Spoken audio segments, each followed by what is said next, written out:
ये कहानी है दीपिका की। दीपिका पादुकोण की नहीं, दीपिका जादुकोण की। सिंपल लेकिन सबसे अलग, दीपिका जादुकोण।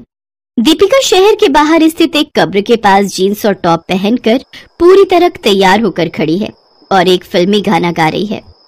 प्यार ने जहां पे रखा है झूम के कदम एक बार, वहीं से खुला है कोई रास्ता, गिरी है वहीं पर दीवार, रुकी ना रुकेगी मंजिल प्यार की, ऐ मेरे हम सफर एक जरा इंतजार, सुन सदाएं दे रही है मंजिल प्यार की। आप सोच रहे होंगे कि कब्र के पास तो अच्छे अच्छे की टांगे कांपने लगती हैं, तो फिर दीपिका ने ऐसा कौन सा हेल्थ ड्रिंक पिया है कि वो कब्र के पास गाने गा रही है? क्या वो कोई भूतनी है? अरे नहीं नहीं, वो भूतनी नहीं है। वो तो बिल्कुल हमारी आपकी तरह एक नॉर्मल इंसान है, लेकिन उसका जो बॉयफ्रेंड है ना, वो नॉर्मल नहीं है। वो है एक नरकंकाल। उसका नाम है एंथनी गोंसाल्विस। कहाँ रह गए एंथनी? मैं इतनी देर से गाने गा रही हूँ, इतनी देर में तो इंडियन आइडल वाले मुझे सेलेक्ट करके ले जाते। तभी कब्रिस्तान में जोर जोर से हवाएं चलने लगती हैं और कब्र का ढक्कन हटता है और उससे एक नरकंकाल बुलेट पर बैठे हुए निकलता है। उस नरकंकाल ने गॉगल्स पहन रखे हैं और उसके पैरों में स्पोर्ट शूज भी हैं। सॉरी माय लव, मैं थोड़ा लेट हो गया। असल में क्या है ना कि आजकल इधर जमीन के नीचे भी बहुत ट्रैफिक हो गया है बाप। चलो किधर चलने का आज? अपन ले चलता है तुम्हें अपनी बाइक पर। उसकी बातों को सुनकर दीपिका जादुकोण उसे एक जादू की झप्पी देती है और उसकी बाइक पर बैठ जाती है। एंथनी अपनी बाइक स्टार्ट करता है और फिर वो दोनों प्रेमी निकल पड़ते हैं प्रेम की सड़क पर। भीगे होंठ तेरे, प्यासा दिल मेरा, लगे कब्र सा मुझे मन तेरा, कभी मेरे साथ कोई रात गुजार, तुम्हें सुबह तक करूं मैं प्यार। ओ ओ ओ। आप लोग सोच रहे होंगे कि नरकंकाल और इंसान की ये कैसी प्रेम कहानी है, तो इसे जानने के लिए आपको रिवाइंड का बटन दबाना होगा। अरे वीडियो पीछे नहीं करना है, बल्कि दीपिका के पास्ट में जाना है। कुछ महीने पहले की बात है। दीपिका जो एक प्राइवेट कंपनी में टाइपिस्ट की नौकरी करती थी, वो बस की भीड़ में धक्के खाते हुए किसी तरह खड़ी थी। तभी उसके मोबाइल की घंटी बजी। कहाँ हो दीपिका? मैं कितनी देर से तुम्हारा इंतजार कर रहा हूँ। आ रही हूँ आयुष, बस में हूँ यार। आयुष, आप सोच रहे होंगे अब ये तीसरा कैरेक्टर कौन आ गया? तो ये तीसरा कैरेक्टर जिसका नाम आयुष है, दीपिका उसे दिलो जान से प्यार करती है। और ना सिर्फ प्यार करती है, बल्कि वो उसके लिए हर वो चीज करती है जो एक अच्छी पत्नी या गर्लफ्रेंड अपने आशिक के लिए करती है। आयुष एक स्ट्रगलर लेखक है। वो कई जगह अपनी कहानी लेकर जाता है, लेकिन सभी जगह उसे एक ही जवाब मिलता है। इतनी घटिया कहानी है भाई, तुम लिख कैसे लेते हो भाई? अरे ऐसी कहानी लिखने वालों पर तो बैन लग जाना चाहिए। निकलो निकलो, अभी के अभी बाहर निकलो, नहीं तो धक्के मरवा के बाहर निकलवा दूंगा। हाँ। आयुष उदास होकर बाहर निकल आता है। बार बार के फेलियर से वो मायूस हो गया था। एक दिन जब वो दीपिका के साथ रेस्टोरेंट में बैठकर चिकन का लेग पीस खा रहा था तो कब तक, आखिर कब तक दीपिका, कब तक? कब तक मुझे लोग अपने ऑफिस से फुटबॉल की तरह धक्के मारकर निकालते रहेंगे? और कब तक मैं तुम्हारी सैलरी के पैसों से अपने घर का किराया भरूंगा, बाइक में पेट्रोल डालूंगा और ये चिकन लेग पीस खाऊंगा? आयुष चिकन लेग पीस खाते हुए रोने लगा तो दीपिका ने कहा, आयुष इस तरह दिल छोटा नहीं करते। अरे एक दिन तुम बहुत बड़े लेखक बनोगे, देख लेना। एक दिन तुम विराट कोहली से भी बड़े फेमस लेखक बनोगे। विराट कोहली? अरे वो लेखक नहीं, क्रिकेटर है। अरे कुछ भी हो, फेमस तो है ना। देखना एक दिन तुम जरूर फेमस होगे। और जहां तक रही मेरी सैलरी की बात, अरे तो मेरी सैलरी की पाई पाई तुम्हारे लिए है, तुमसे बढ़कर कोई नहीं। आई लव यू दीपिका, तुम नहीं होती तो मैं ये चिकन मेरा जीवन कैसा होता?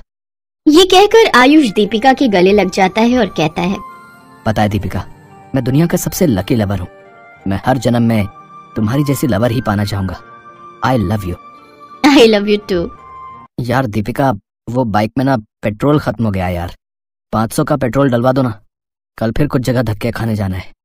अपनी गर्लफ्रेंड के पैसों पर आयुष अपना स्ट्रगल कर रहा था, लेकिन उसकी कहानी अब भी किसी को पसंद नहीं आ रही थी। इस बीच वो नम्रता से मिला। नम्रता टीवी सीरियल बनाती थी। उसे भी आयुष की कहानी घटिया लगी, लेकिन आयुष उसको पसंद आ गया। उसने आयुष से मोहब्बत का इजहार कर दिया। करोड़पति नम्रता का बड़ा सा ऑफिस और बड़ी कार ने पल में ही उसके दिल में भी नम्रता के लिए मोहब्बत की बांसुरी बजा दी और गिरगिट की तरह उसने अपना रंग बदल लिया। प्यार, सच कहूं नम्रता जी, आपको जब पहली बार देखा तभी से मेरे दिल में अरिजीत सिंह के romantic songs back to back बजने लगे और लगा कि इस दुनिया में आप मेरे लिए ही आई हैं। आई लव यू। आयुष ने दीपिका जादूकोण के प्यार की पतंग को करोड़पति नम्रता के मांझे से काट दिया। उसने अब दीपिका को इग्नोर करना शुरू कर दिया। पहले तो दीपिका को लगा कि वो करियर को लेकर परेशान है, लेकिन जब वो हमेशा उसे इग्नोर करने लगा, उसकी कॉल काटने लगा, तो वो एक दिन उसके घर जा पहुंची। क्या बात है आयुष, तुम मेरा फोन क्यों नहीं उठा रहे? फोन वो बिजी था। अरे जब फ्री हुए तो कॉल बैक कर लेते। Call back? क्यों, बैलेंस नहीं था क्या? हाँ, सही कह रही हो, बैलेंस नहीं था। अरे तो मुझे बताया क्यों नहीं? अरे कैसे बताता, बैलेंस ही नहीं था ना। उसके बाद आयुष ने कहा कि दीपिका यार, वो थोड़ा मुझे किसी से मिलने जाना है। किससे? है कोई, बाद में बताता हूँ। उस दिन आयुष का बिहेवियर दीपिका को बहुत ही अजीब लगा और उसके 1 महीने बाद तो सारी कहानी ही बदल गई। संडे दोपहर की बात है। आयुष एक बड़ी सी महंगी कार में दीपिका से मिलने आया और शादी का कार्ड उसके हाथ में देते हुए बोला, मेरी शादी में जरूर से जरूर आना। शादी? तुम्हारी शादी? ये क्या कह रहे हो तुम? और ये कार किसकी है? मेरी है, और किसकी? तुम्हारी? हाँ मेरी, और शादी है नम्रता चोपड़ा के साथ, फेमस फिल्म प्रोड्यूसर नम्रता चोपड़ा।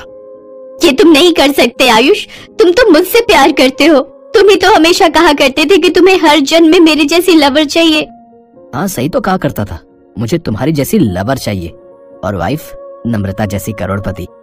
ये कहकर आयुष उस लंबी सी कार में वहाँ से निकल गया। उसके जाने के बाद दीपिका के हाथ पैर कांप रहे थे। उसे समझ नहीं आ रहा था कि वो क्या करे। उसकी जिंदगी का सबसे बड़ा मकसद खत्म हो गया था। उसकी मोहब्बत आज छिन गई थी। वो दहाड़े मारकर रोने लगी। हे ईश्वर, ये क्या किया तुमने, ये क्या किया? बचपन में माँ बाप जिसे मैं बहुत प्यार करती थी उसे छीन लिया। कॉलेज में मेरी सबसे बेस्ट फ्रेंड को तुमने अपने पास बुला लिया और आज मेरा सब कुछ छीन लिया। आयुष के बिना जिंदगी का कोई मतलब नहीं, कोई मतलब नहीं। दीपिका ने खुद को मिटाने का तय कर लिया और गाना गाते हुए रोड पर चलने लगी। मैं दुनिया भुला दूंगी तेरी चाहत में, मैं खुद को मिटा दूंगी तेरी चाहत में। चलते चलते वो एक कब्रिस्तान के पास पहुंची और एक कब्र के ऊपर बैठकर रोने लगी। उसके रोने की आवाज के साथ साथ उसके सैड सॉन्ग सुनकर उस कब्र में सैकड़ों साल पहले दफन एंथनी को नींद नहीं आ रही थी, इसलिए वो कब्र से बाहर आ गया। उसे देखकर दीपिका पहले तो थोड़ा डरी, फिर कौन है आप और आप कुछ लेते क्यों नहीं? कुछ लेते क्यों नहीं का मतलब? अरे कुछ खाया पिया करो। ये क्या नरकंकाल की तरह शरीर बना रखा है? लड़कियों का 0 फिगर तो सुन रखा है, ये लड़के क्या माइनस फिगर बनाने लगे हैं? तुम क्या कह रही हो, मुझे समझ नहीं आ रहा है। और अगर तुम मेरी खूबसूरत बॉडी पर कमेंट कर रही हो तो मैं तुम्हें बता दूं, 110 साल जमीन के नीचे रहने पर ऐसी बॉडी नहीं रहेगी तो क्या सलमान खान की तरह बॉडी होगी? दीपिका को एंथनी की बात पहले तो अजीब लगी, फिर उसने जब बताया कि वो कई साल पहले कुंवारा मर गया था तो दीपिका को बहुत दुख हुआ। उधर जब एंथनी ने भी दीपिका की कहानी सुनी तो तूने उस आयुष को कितना कुछ दिया और उस धोखेबाज ने तुम्हें शादी का कार्ड दे दिया। अरे तुम्हें तो उसे बिल्कुल नहीं छोड़ना चाहिए। मैं क्या कर सकती हूँ? अरे उसने तुम्हारे पैसे का इतना चिकन खाया, तुम उसकी शादी की बिरयानी तो खा ही सकती हो। एंथनी की बात पर दीपिका को जोरदार हंसी आ गई और उसने हंसते हुए कहा तुम कपिल शर्मा की तरह बहुत ही मजाकिया हो। कपिल शर्मा? अरे ये कौन है? तुम तो आयुष से प्यार करती थी ना।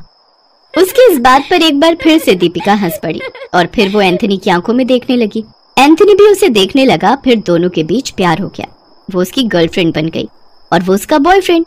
फिर उस दिन दोनों ने एक हिट गाना गाया, मैं तेरा बॉयफ्रेंड, तो मेरी गर्लफ्रेंड। वो मैनू बोल ली ना ना ना ना। तू मेरा बॉयफ्रेंड, मैं तेरी गर्लफ्रेंड, अब न कहूंगी ना ना ना ना। एंथनी का साथ दीपिका को अब बहुत अच्छा लगने लगा था। वो हर दिन मिलने लगे। वो जानते थे कि वो शादी नहीं कर सकते, लेकिन सच्चे प्यार करने वाले शादी कहाँ करते हैं। लैला मजनू ने कहाँ शादी की, रोमियो जूलियट ने भी नहीं की, और दीपिका जादूकोन और एंथनी गोंसाल्विस ने भी नहीं की।